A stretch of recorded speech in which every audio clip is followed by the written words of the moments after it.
Ladies and gentlemen, welcome to Chanel Jasmine, the best novel Chanel for romantic stories. Hai guys, selamat datang di channel Jasmine, channel terbaik untuk menyimak novel-novel romantis. Mohon dukung channel ini dengan subscribe, like dan share video-video yang ada di channel ini. Terima kasih.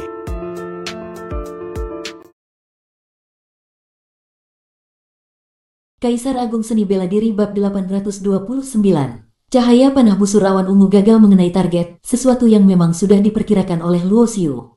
Namun, dia juga tidak berharap bisa membunuh seorang ahli tingkat akhir Dewa Agung hanya dengan busur awan ungu. Dia terus menembakkan panahnya satu demi satu, menciptakan hujan panah bercahaya yang membanjiri siluet penguasa kota Tianyun. Pada saat yang sama, Luo Xiu mengangkat tangannya, membentuk segel formasi dan mengukir berbagai simbol formasi di ruang angkasa. Dalam sekejap, 12 formasi tingkat tertinggi muncul dan melepaskan kekuatan mereka secara bersamaan, menyerang penguasa kota Tianyun. Namun, kekuatan penguasa kota Tianyun memang luar biasa. Yang paling mengerikan dari dirinya adalah teknik serangannya. Dengan menggabungkan hukum unsur emas dan hukum pedang, setiap ayunan pedangnya bisa dengan mudah melenyapkan sebagian besar serangan. Dalam sekejap, hujan panah di langit dengan mudah dia hancurkan. Tak lama kemudian, 12 formasi pembunuh juga tak mampu berbuat banyak padanya. Satu persatu, formasi dihancurkan, simbol formasi hancur berkeping-keping. Bagaimanapun, formasi yang Luo Xiu ciptakan menggunakan simbol formasi hanya bisa mencapai tingkat awal Dewa Agung. Seorang ahli tingkat akhir Dewa Agung memang sulit untuk ditangani, terutama penguasa kota Tianyun ini.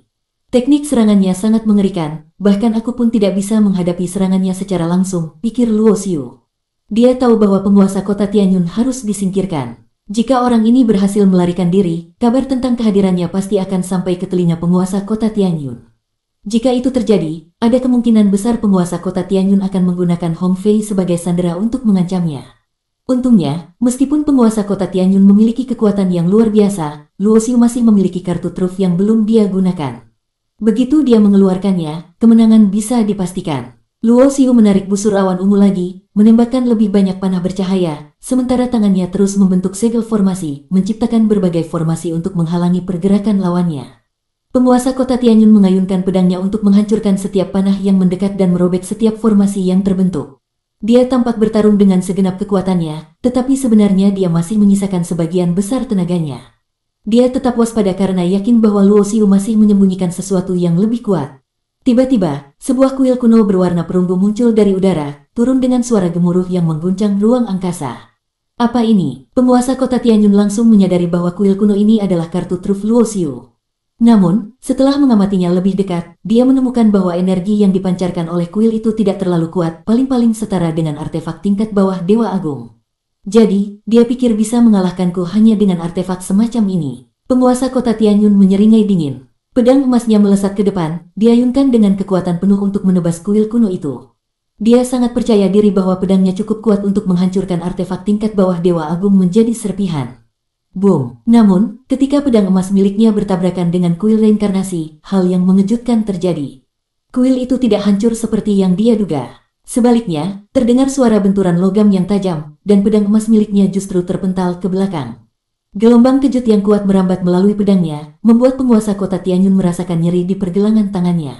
Bagaimana mungkin? Ekspresi penguasa kota Tianyun berubah drastis. Sejak kapan artefak tingkat bawah Dewa Agung bisa sekuat ini? Saat itu, kuil reinkarnasi mulai bergetar, memancarkan aura hukum reinkarnasi yang menyebar ke seluruh area. Di atas kuil, sebuah bayangan besar dari siklus reinkarnasi muncul di langit.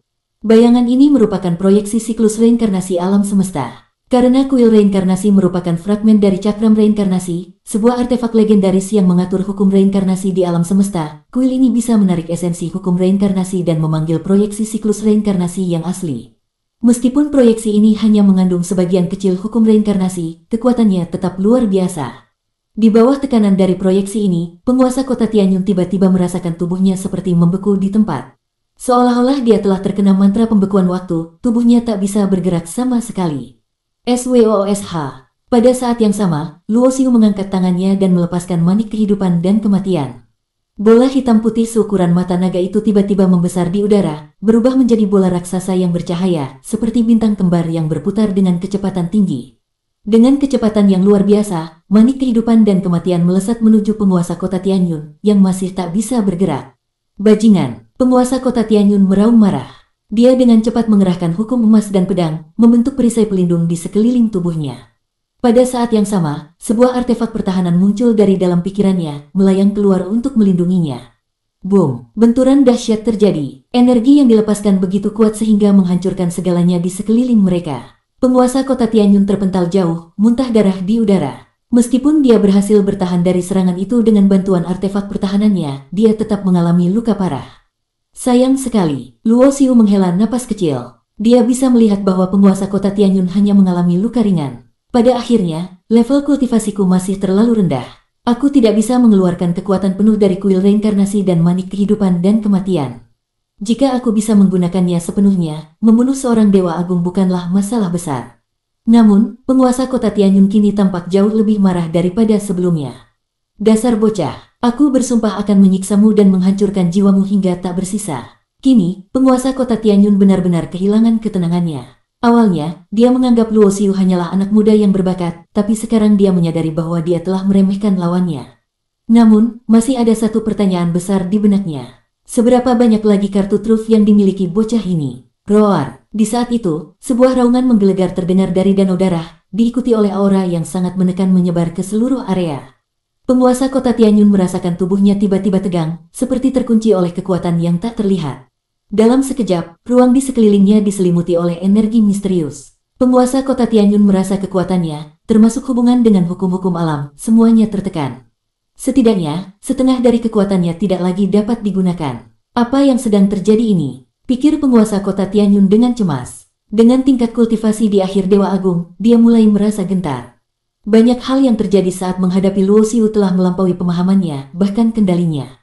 Harus kabur. Bagi penguasa kota Tianyun, melarikan diri adalah sebuah penghinaan besar. Tetapi jika dibandingkan dengan nyawanya sendiri, sedikit rasa malu tidaklah penting. Namun, saat dia mencoba melarikan diri, dia mendapati ruang di sekelilingnya seperti berubah menjadi sangkar. Kemanapun dia mencoba pergi, energi misterius itu menghalangi jalannya, memaksanya kembali ke posisi semula. Area itu terasa seperti bagian inti dari formasi. Pengurung yang tidak dapat ditembus. Apakah ini formasi? Dia segera menyadari kemungkinan tersebut. Sebelumnya, Luo Xiu memang menunjukkan keahliannya dalam formasi. Mungkin saja ini adalah formasi kuat yang telah dia siapkan sebelumnya untuk mengunci ruang ini. Namun, penguasa kota Tianyun merasa bahwa, meskipun formasi ini kuat, Luo Xiu tidak memiliki kekuatan cukup tinggi untuk menciptakan formasi sehebat itu. Dengan keyakinan tersebut, dia mulai mengaktifkan tombak penembus segala, teknik yang paling ampuh untuk menghancurkan formasi.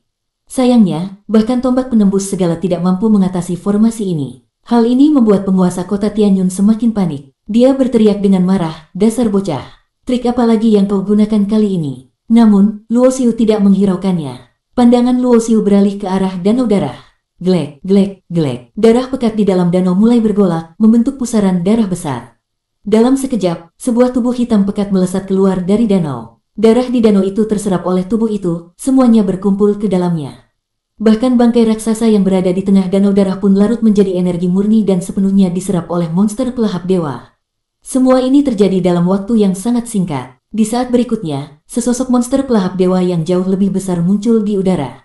Makhluk itu memiliki 3 tanduk tajam di kepalanya, berdiri menjulang ke langit, dan sepasang matanya yang merah menyala memancarkan aura purba yang penuh kebencian dan kekejaman. Makhluk apa ini? Kehadiran monster pelahap dewa membuat penguasa kota Tianyun ketakutan. Dia segera menyadari bahwa energi misterius yang mengunci ruang ini berasal dari makhluk mengerikan tersebut. Melihat makhluk itu, Luo Xiu pun terkejut. Sebelumnya, monster pelahap dewa hanya memiliki kekuatan di tingkat kaisar dewa, tetapi sekarang telah meningkat ke tingkat dewa agung, bahkan mencapai puncaknya. Jelas bahwa monster pelahap dewa mendapatkan manfaat besar dari danau darah. Tidak hanya kekuatannya yang meningkat, tetapi tingkat darah dan kemampuannya juga telah berevolusi menjadi lebih kuat. Energi yang mengunci ruang ini dikenal sebagai domain pelahap dewa, sebuah kemampuan bawaan yang hanya dimiliki oleh klan kerajaan monster pelahap dewa. Ini berarti bahwa monster pelahap dewa sekarang telah memperoleh kekuatan dari darah kerajaan, memberikan akses ke kemampuan bawaan tertinggi dari klannya. Klan ini terkenal dengan namanya, pelahap dewa, karena kemampuan mereka untuk memakan dewa dan iblis. Pada era purba, banyak dewa dan iblis yang kuat, bahkan yang termasuk dalam tingkat ke-9, telah tewas di tangan mereka. Di bawah tekanan domain pelahap dewa, penguasa kota Tianyun, yang berada di tingkat 7 dewa agung, menjadi tak berdaya seperti binatang yang terjebak dalam sangkar. Sebagai tuan dari monster pelahap dewa, Luo Xiu tidak dipengaruhi oleh domain pelahap dewa. Dia mengambil busur awan ungu, mengaktifkan kekuatan senjata tingkat kerajaan, dan mengarahkan busurnya ke arah penguasa kota Tianyun yang terjebak dalam domain itu. Pada saat yang sama, monster pelahap dewa merasakan niat Luo Xiu. Makhluk itu meraung keras, lalu melesat dengan cepat ke arah penguasa kota Tianyun. Dalam keadaan terkunci oleh domain pelahap dewa, penguasa kota Tianyun tidak bisa melarikan diri. Dengan kekuatan monster pelahap dewa yang sudah mencapai puncak Dewa Agung, pertarungan itu seperti permainan kucing dan tikus. Penguasa kota Tianyun hanya bisa bertahan sebentar sebelum akhirnya mengeluarkan jeritan kesakitan, tubuhnya ditelan utuh oleh monster pelahap dewa, meninggalkannya mati tanpa pengampunan. Pedang emas, artefak pertahanan, dan cincin penyimpanannya jatuh tanpa pemilik, semuanya menjadi milik Luo Xiu. Hasil ini membuat Luo Xiu sangat puas. Dengan peningkatan kekuatan monster pelahap dewa, dia telah mendapatkan sekutu yang sangat kuat.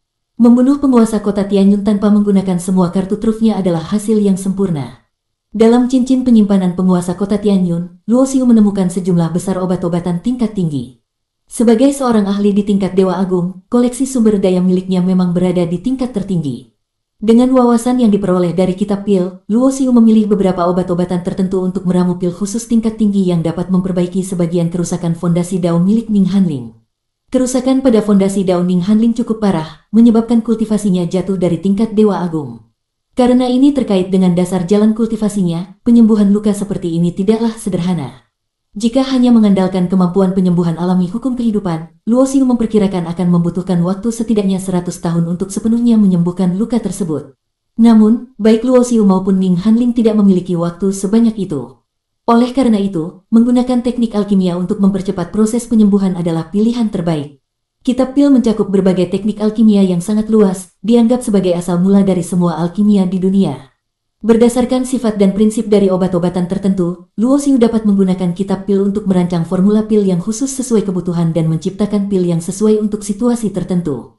Dan inilah yang disebut sebagai tingkat tertinggi dalam alkimia, seperti yang dijelaskan dalam kitab pil. Bersambung.